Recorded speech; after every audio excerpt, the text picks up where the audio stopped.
Hello, and welcome to Soothing Pod Sleep Stories. My name is Arif, and tonight I will be your guide to a night of relaxing, restful sleep. We'll explore the story of Maeve and Milo, a couple celebrating their anniversary by stargazing at a cabin in the forest. But before we begin, let us take the time to unwind and find comfort in the space we are in. Allow your body to sink into the mattress. Give yourself a moment to identify any tension you may be carrying. Is your jaw clenched? Are your shoulders raised or lowered? Are your hands in tight fists? Or are they relaxed? Let your mind wander. Imagine a beautiful forest with trees as far as the eye can see. Are the leaves on the trees orange, amber, and red? Or perhaps they are evergreen, sage, and emerald. Picture yourself lying in that cool grass that's coating the forest floor. Feel the gentle wind as it ripples across the grass gently, causing it to tickle against your skin. Overhead, feel the sun filtering through the trees, casting intricate patterns on you and the forest floor around you. Draw your attention to a single leaf above you.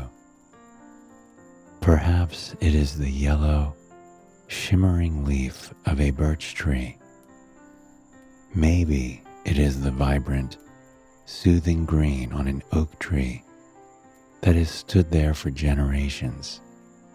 No matter what kind it is, allow yourself to see the veins within the leaf and observe the way the sun shines through it. As you breathe in, picture that leaf moving softly towards you. As you exhale, see the leaf moving away, twirling in the wind. Breathe in with the leaf coming closer, and breathe out with the leaf moving away. Breathe in with the leaf moving towards you,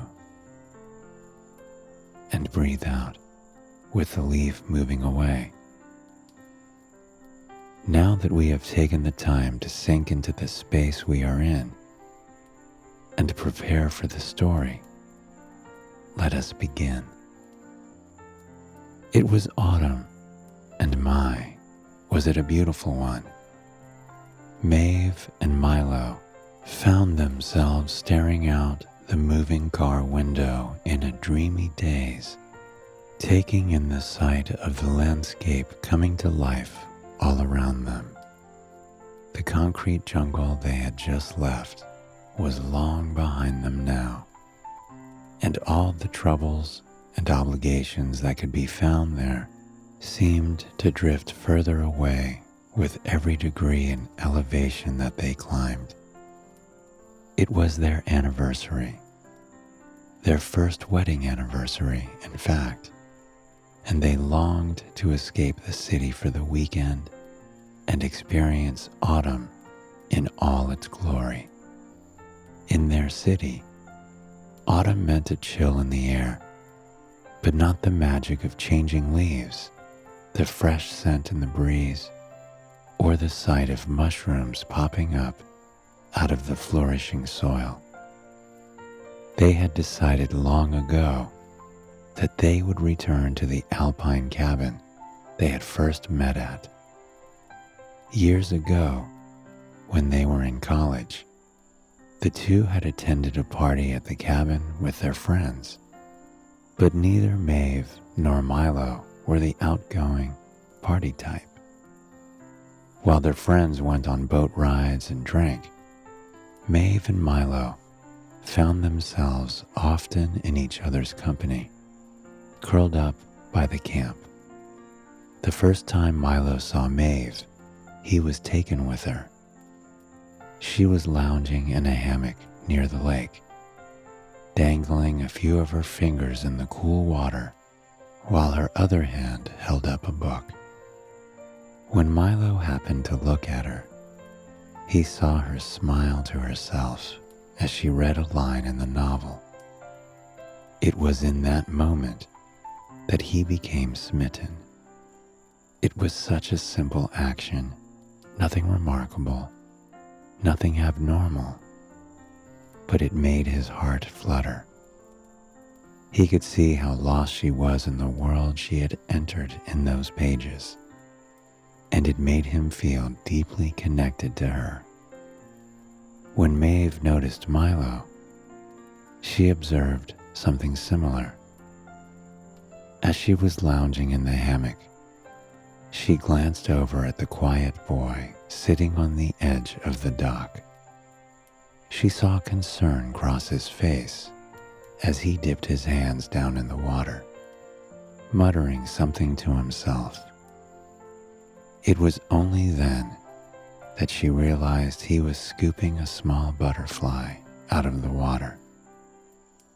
He placed it on the deck and watched it as the warm summer sun dried its wings, and it flew off.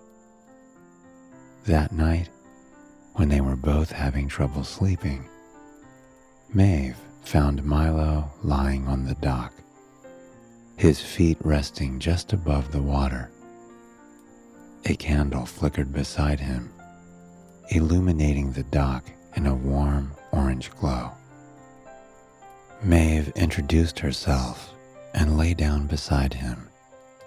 For a few moments, they spoke about their trouble sleeping, and then their conversations turned to the sky.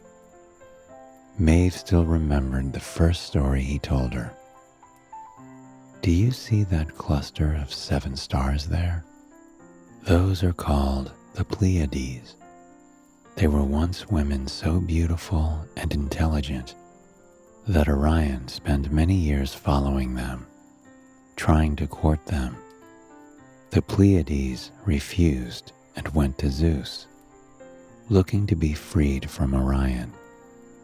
Feeling pity for the women, he turned them into doves. Finally, they were free to go wherever they pleased, without the weight of Orion's gaze on them. The doves took to the sky and found safety within the stars, where they remain to this day. Milo told the story with such a sense of awe and passion that Maeve found herself gazing at him with a newfound respect.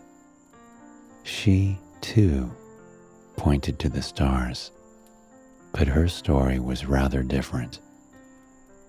The Pleiades is one of the oldest recorded star clusters in history. In ancient Greek, the name meant to sail because it was so vital for sailors making their way through the vast oceans. They're one of the nearest star clusters to Earth, and they've been burning for millions of years. They're made up of hot blue and luminous stars that have been carefully, beautifully formed within the last 100 million years.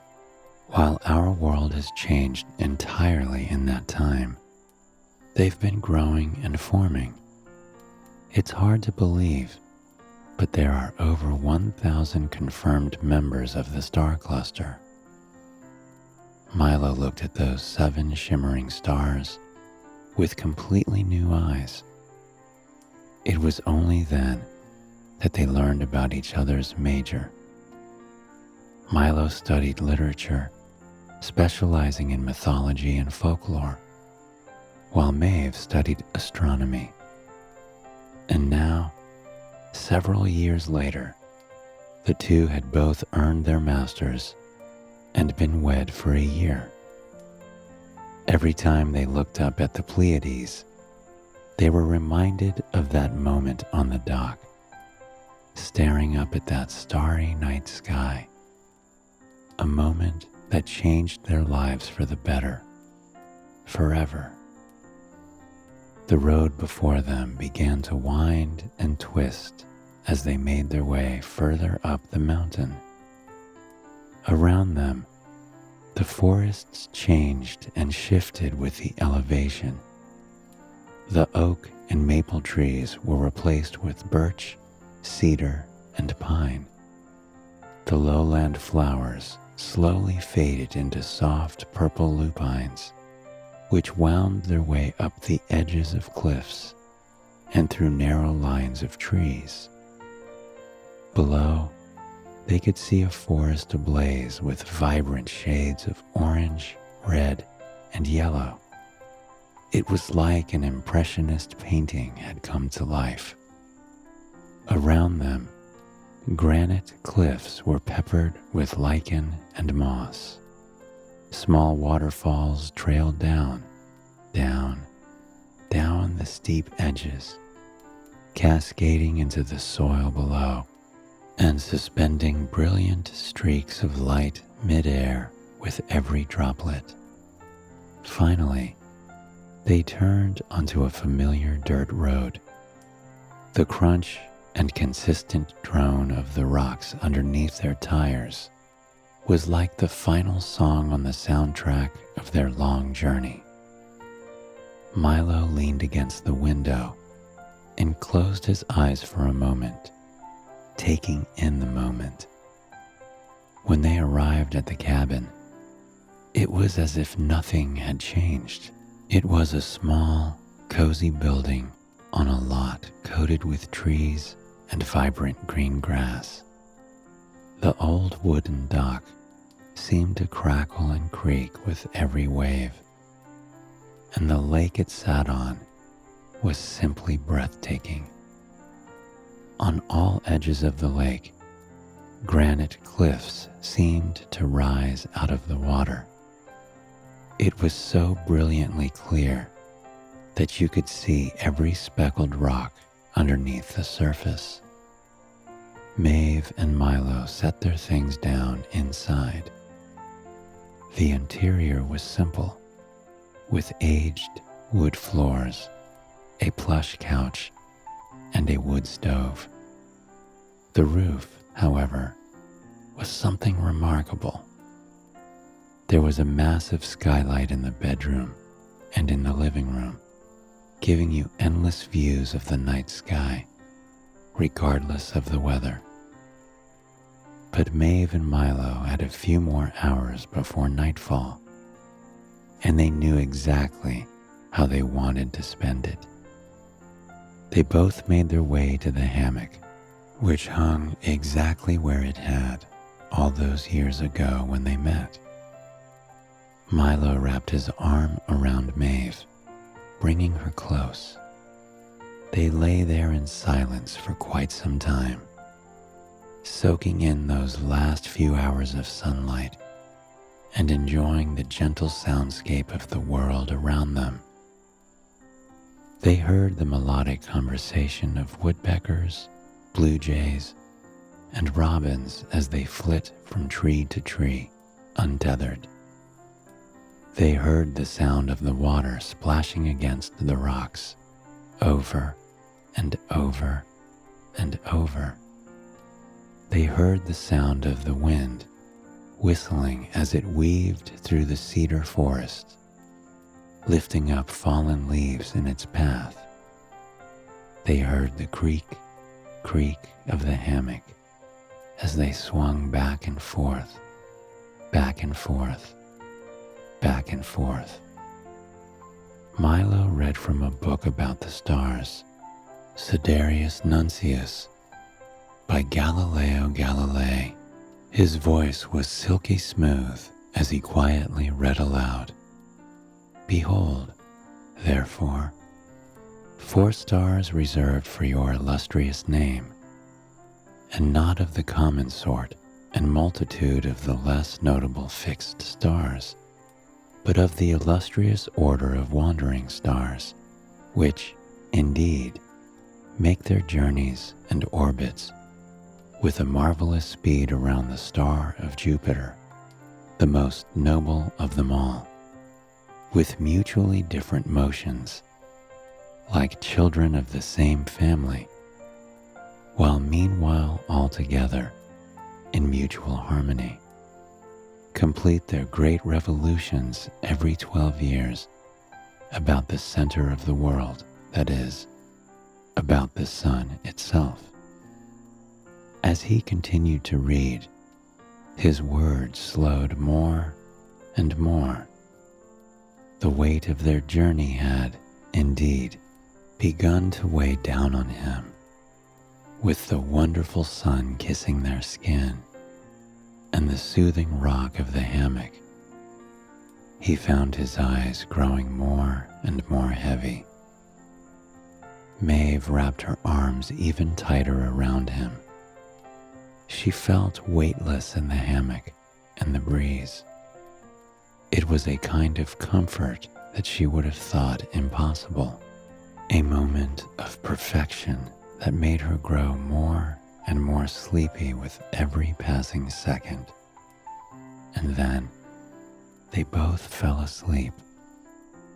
For quite some time, they hovered in that brilliant in-between time where all is right in the universe and your body and mind are content to just be. It was Milo who awakened first. Though his eyes fluttered open, he lay completely still, taking in the sight before him. The sun had begun to set. The sky was a masterpiece, painted with every shade of pink, purple, blue, and orange imaginable. It reflected off the crystal clear lake like a mirror, creating a landscape that looked as though it was out of a dream. Maeve was silhouetted by that setting sun. She was peacefully asleep, her chest gently rising and falling with every breath she took. Milo watched her in awe and affection, soaking in how wonderful it was just to have her near. He thought back to that first moment he saw her, the first moment he really saw her, when she was curled up in this same hammock, reading from some novel he'd never know the name of. Slowly, Maeve's eyes opened. She stretched and pulled Milo into a hug, where they remained for quite some time as they shook away the last bit of sleep. They both made their way to the campfire, collecting bits of kindling and freshly cut wood. They started to make their fire for dinner. They watched as one tiny spark grew, expanding across the kindling and onto the logs until it was a real fire, safely flickering in the soft autumn breeze. Milo placed a cast iron on the fire with some garlic and olive oil. The immediate, satisfying sizzle made them both lean back in their chairs, breathing in the sweet aroma. They tossed in some veggies, delighted and ready for their meal. There was something so satisfying about cooking over an open fire, something that connected them to their roots and made all the problems of modern society melt away. They sat by the crackling fire and ate as the sun dipped further and further over the horizon. Slowly, they watched as the orange and yellows turned to pinks and purples, and the pinks and purples turned to the dark blue and black of night. Stars began to pepper the sky as the darkness grew. They both regarded the universe above them with a sense of childhood wonder. Once it was dark enough, Milo urged Maeve to put on her bathing suit, and the two stepped into the hot tub. The hot water was a brilliant contrast to the chilly autumn air. As soon as they stepped in, they felt their muscles relax in a soothing wave. They sunk down deeper and deeper into the hot tub, melting away every bit of tension that remained in their bodies. The steam rising from the hot tub popped out against the dark lake, like the Milky Way does against the night sky. They reclined and turned their gaze up to the millions and millions of stars above their head. The stars sparkled and glistened, light years away and in every color of the rainbow. Maeve found herself pointing to a constellation near the Milky Way. "Tell me what the Greeks thought about Aquila," she whispered, resting her head against Milo's shoulder. Milo gently brushed her hair as he explained, "Aquila is an eagle, the messenger of Zeus. He served as Zeus's connection to the real world.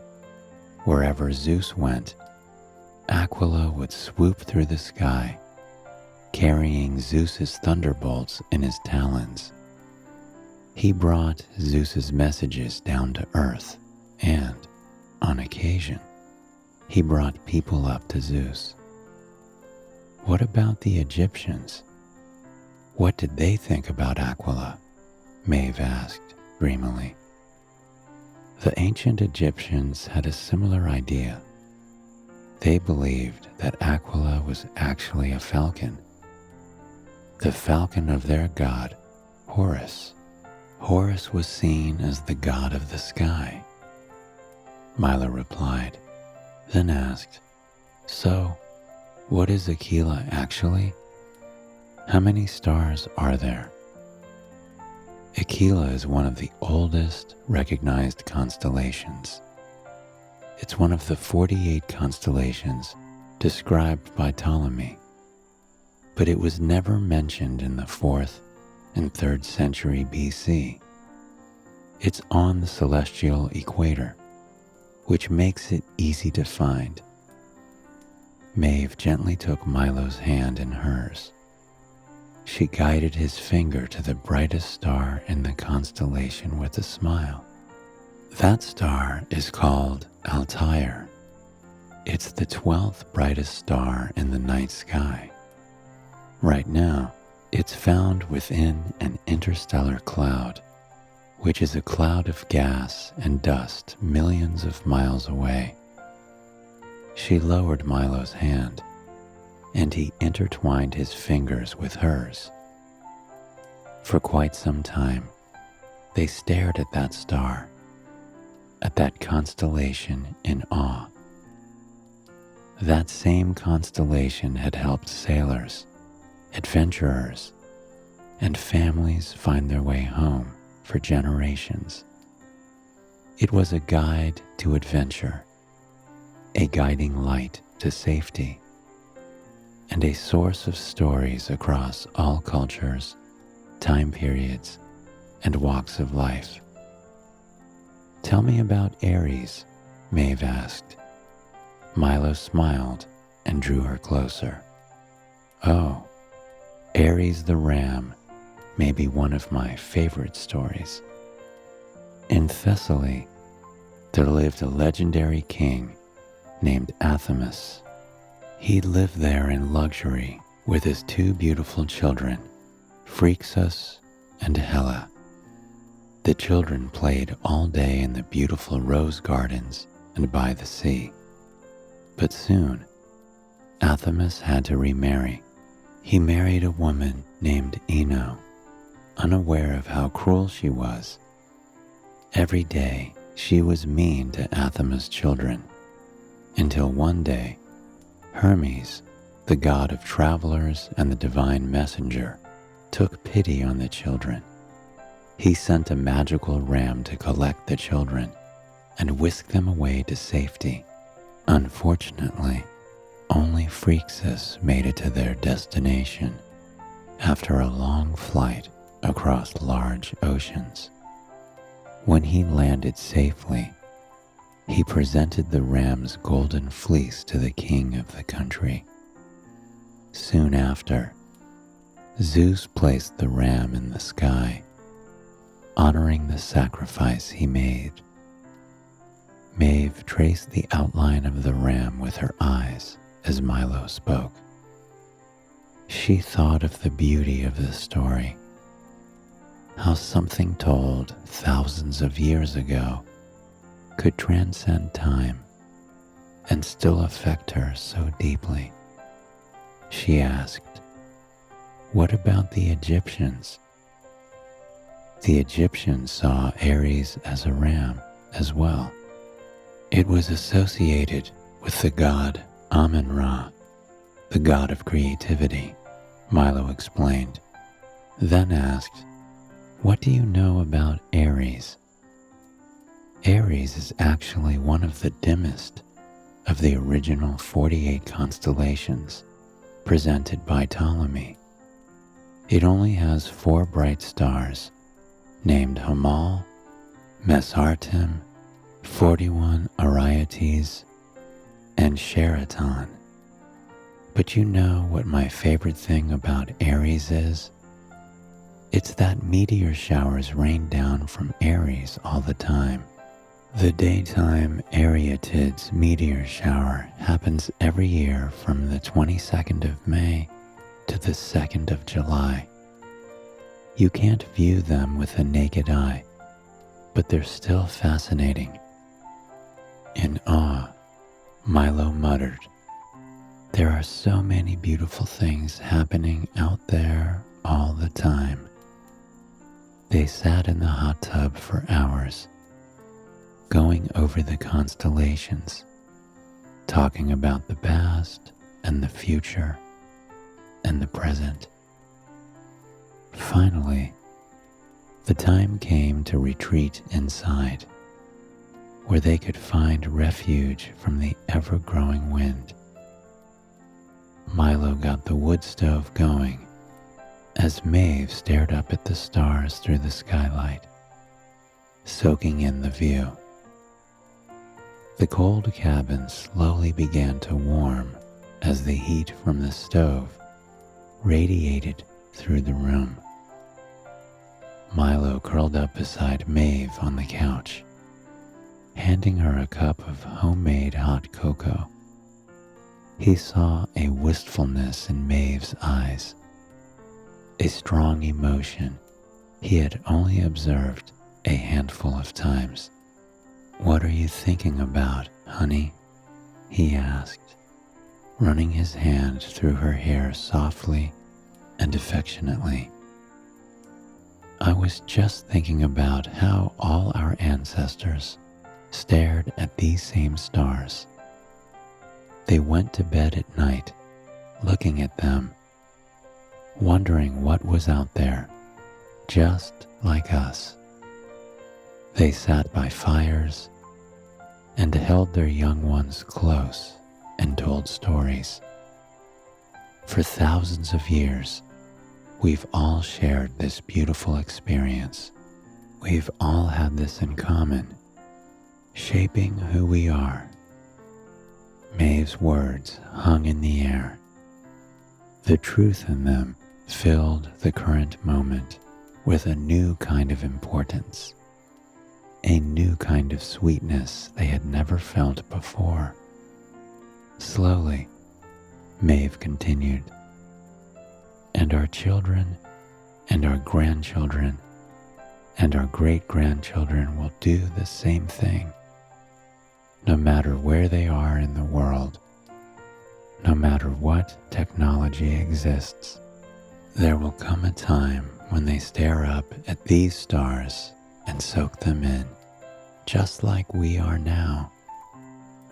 They'll make up stories and get excited when they see shooting stars. Milo, they'll wish on shooting stars just like us." It was a thought that had never crossed Milo's mind. He imagined their future children lying in the grass somewhere, whispering about the stars and the universe late at night. It filled him with a sense of comfort he hadn't even realized he was missing. The seconds turned into minutes, and the minutes turned into hours. Milo and Maeve both felt their eyes growing heavy. They pulled the fluffy wool blanket closer around themselves and curled up together, still facing the skylight. Beside them, the wood stove crackled peacefully as it gently dimmed, leaving the warmth and comfort in its place. As Maeve felt herself growing closer and closer to sleep, she leaned over to Milo one more time, placing a kiss on his cheek. He smiled at her touch and brushed through her hair. "I love you," Maeve whispered, resting her head back on his chest. "I love you too," he replied, the words like honey on his lips. They listened to each other's heartbeats as they drifted off to sleep, breathing slowly and peacefully. That night, they dreamt that they were in the stars. Maeve floated from star to star in the black night sky, completely untethered and free. Around her, stardust sparkled against the dark expanse of space. Meteors slid by, glowing brightly. She took Milo's hand, and the two danced on top of the brightest stars, basking in all the beauty that they offered. The blue and yellow of the stars reflected in their eyes as they gazed at each other, in love and utterly happy. I hope you have enjoyed this sleep story, and it has brought you a night of peaceful, restful sleep. Please join me again tomorrow for another sleep story. Until then, sweet dreams.